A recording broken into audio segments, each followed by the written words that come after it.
That's bad.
That was on motor. It left really good.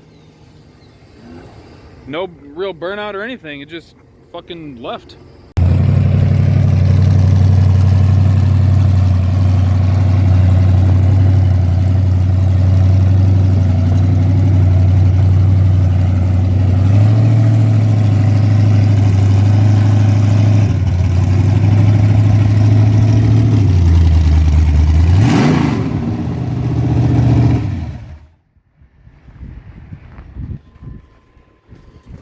Well, how'd it feel? Second gear takeoff. That was a second gear takeoff? Yeah. Wanted to try in second so it wouldn't burn the tires. Dude, it didn't spin at all. No, it just grabbed and hooked. Yeah. Kept wanting to pull this way. I'm just not used to it without power steering. Powered by Armstrong. Jesus. Yeah. And the tires probably aren't. But it left better than it ever has. Yeah, that was the second gear. I figure first gear it's just gonna smoke them. I don't know. Now I want to try first gear. Oh. Next trip out. I think you would probably take it. Possibly. Was that foot brake? Or No, that was on the trans brake. Okay. Took it up about 3,000. Then as soon as I let off the button, I floored it. Yeah, it grabbed. I didn't see no spin. No, it didn't feel no spin. No, it didn't spin at all. I don't think it even hazed him. I think it just dead hooked. I think it just wanted to heat him up a little bit. Yeah. Yeah, I think all the weight in the back and taking the weight out of the front, this is a totally different truck. I know one thing I should have done before I left. Well, check the tires? Blew all the shit out of the inside, all the dirt. Oh, yeah. A little hole in the front, down there where the shipping stuff is. Not having the carpet and stuff in there, yeah, it causes a vacuum in there. Oh, I believe Shit it. was flying everywhere. How did the radiator do? Did you see what the temps were? It finally started raising right out here. Yeah, I thought the radiator would be fine. Like, I know that wasn't like a long cruise or anything, but that was more than it would see at the track. We drove it about a mile down the road, mile back, made a hit.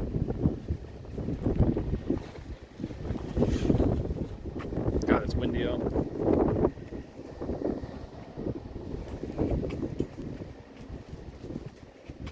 And that is with the heads in the back. So there's, with the tailgate and everything in the heads, it's about 260 pounds in the back. Yeah, I kept wanting to pull a little to the left. And then low air pressure. Yeah. Going down the road.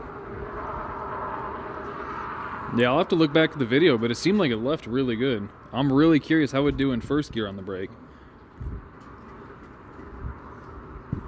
Because it's like I said, that wasn't with a burnout on prep or anything. That was just haze them real quick and then go. Yep.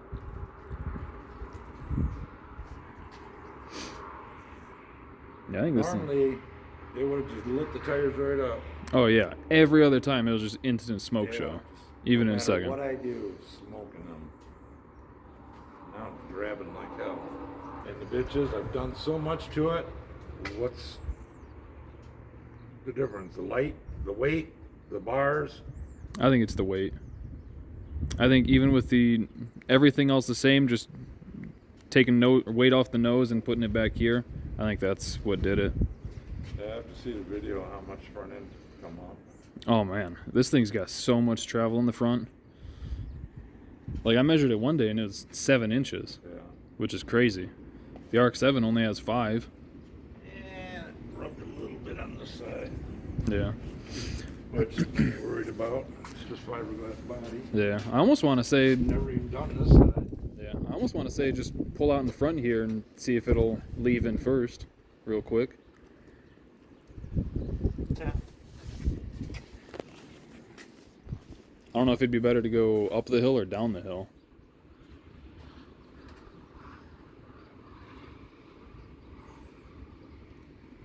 If I go up the hill and turn around and hit that road real quick.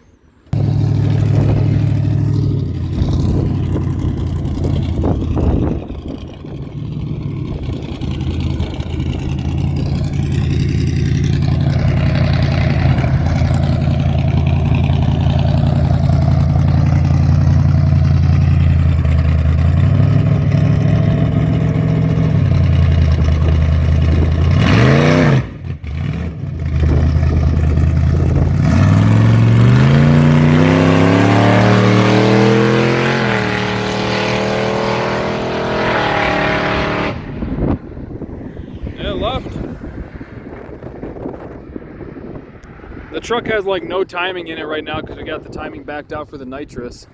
So that's why it's kind of lazy up top. I think if we sprayed it, it'd be real nice.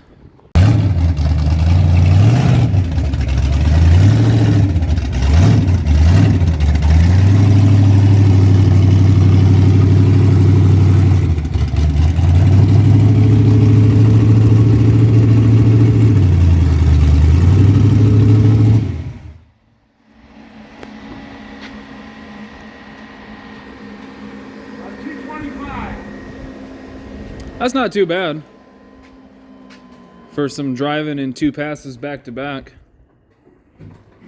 I think it'll work out well. It left good. Seemed like it's squatting sideways a little. Could be the bars. And I took it up to about 3,000 again. Of all the times you're just like the give it hell and see what it does, I feel like this time we're backwards because I'd put it at 4,000, see if it'll leave. Honestly, I was looking at traffic and everything else and then just taking it up, and the second time, or this time, I don't even think I really, it's hard to tell the RPM, I didn't look at it. But I should have taken it up to the 2-step. Yeah, that's what I thought you were going to do. Yeah, I just wanted to do it when we got something out there to move it in case I blow the rear end all to hell. That's the part I'm worried about. Launching it at 4,000 with the stock rear end. If it blows, we got that 9-inch over there. Yeah, I know. Trust me, I know. All right, it is about 2 hours later. We had a huge storm come through, so I don't think there's going to be any more testing today. But the truck did really well. like way better than I thought it would. If you haven't seen before, this truck on the street, especially a bare street like that, that's like as bare can be. The thing, no matter what we did before, it would just instantly light the tires up. So that was insane improvement over where we used to be. And so I just wanted to go over a couple things real quick, because some people, I don't want to say they're confused, but maybe they just, I just want to clarify some things. So first off, a lot of people seem to think that we made this tailgate completely non-functional, and that's just not the case at all. Like, it's totally still normal tailgate. Just a little bit heavier, that's all. So before we did anything to the truck, we scaled it, and this is the way it was raced last year, so big block, tunnel ram, all that good stuff, and it weighed 3676, right? And now, after everything we've done to it, we've pulled weight out of the front, out of the cab and everything, we've added weight to the back, without the heads and with driver, it is right at 3,700 pounds. So moved the weight back. So it went from 62.5% on the nose to right now with the heads in the back, it's 54% on the nose, which is massive for a truck. So I just wanted to clear that up. The truck's not actually heavier than it was. And then I know someone's gonna say the truck was slow on those test passes, and you know, technically it kind of was. But if any of you guys have seen like the dig or die races, you know that that wasn't really too far off the pace. And that was about as slow as the truck should go realistically. Because we normally will leave at about 4,000 RPM on the two-step. So the first test pass, when we went down the road and everything, he left in second gear at 3,000 RPM. So it was like a real load on it, you know. And the engine still has the timing pulled out for the nitrous, and we never sprayed it. The engine made peak horsepower on the dyno when we took it to the dyno last year. It made peak power at 35 degrees. There's only 30 in it right now. Those who know, timing makes a huge difference in power. I'm not trying to make excuses for why it's slow. I'm just trying to let you guys know that it was kind of intentionally slow. The second pass, again, he left it at 3,000 RPM. Not sure why. Leaving in first gear, and it spun for like a split second, like 5 feet out, and you could see it dropped the front of the truck for a second, and then it hooked again a little bit, and it picked the front back up, and it just kind of carried it out. So, and that was going up the hill, because I live on the side of a hill, so that was going up the hill. I think if we had gone down the hill, it would have kind of cheated a little bit, because, you know, momentum going down the hill. This way we were kind of fighting things a little bit. So I thought that going up the hill would be kind of more of a disadvantage. So I thought that'd be the way to go. I could be wrong there. But yeah, all things considered, there were a lot of people that said putting weight in the tailgate was stupid. I think it worked out amazing. And I was worried that the rear shocks needed to be tightened, because I thought that it would react too fast. It would allow it to squat or separate too quickly. But with the traction bars we got, it seemed to work really well. So I think for now, I'm not going to touch it. The front end, I might try to slow down a little bit at some point, because it came up super quick. So I might slow that down to kind of, when we do take it to the track next, we'll run it the way it is. Probably without the heads in the back. I don't think we'll need it, because 131's always like super prepped, or if we take it to Onondaga, we'll probably take those with us. But yeah, all in all, I think the truck did really well. I think it's showing a lot of promise. Now we just need to start putting the power back in it, because we kind of kicked the legs out from under it this time to see what it would do. I think obviously turn the bottle on. I think as long as everything's nice and happy, it'll run pretty good. Now we just need to start making passes with it. So hope you guys enjoyed the video. I think coming up, there's a little, you know, something we got to do to it. So that might be the next video. I don't know. There's a lot going on around here. So hope you guys enjoyed the video. Thank you for watching. Thank you for subscribing, clicking that bell. I'll see you in the next one.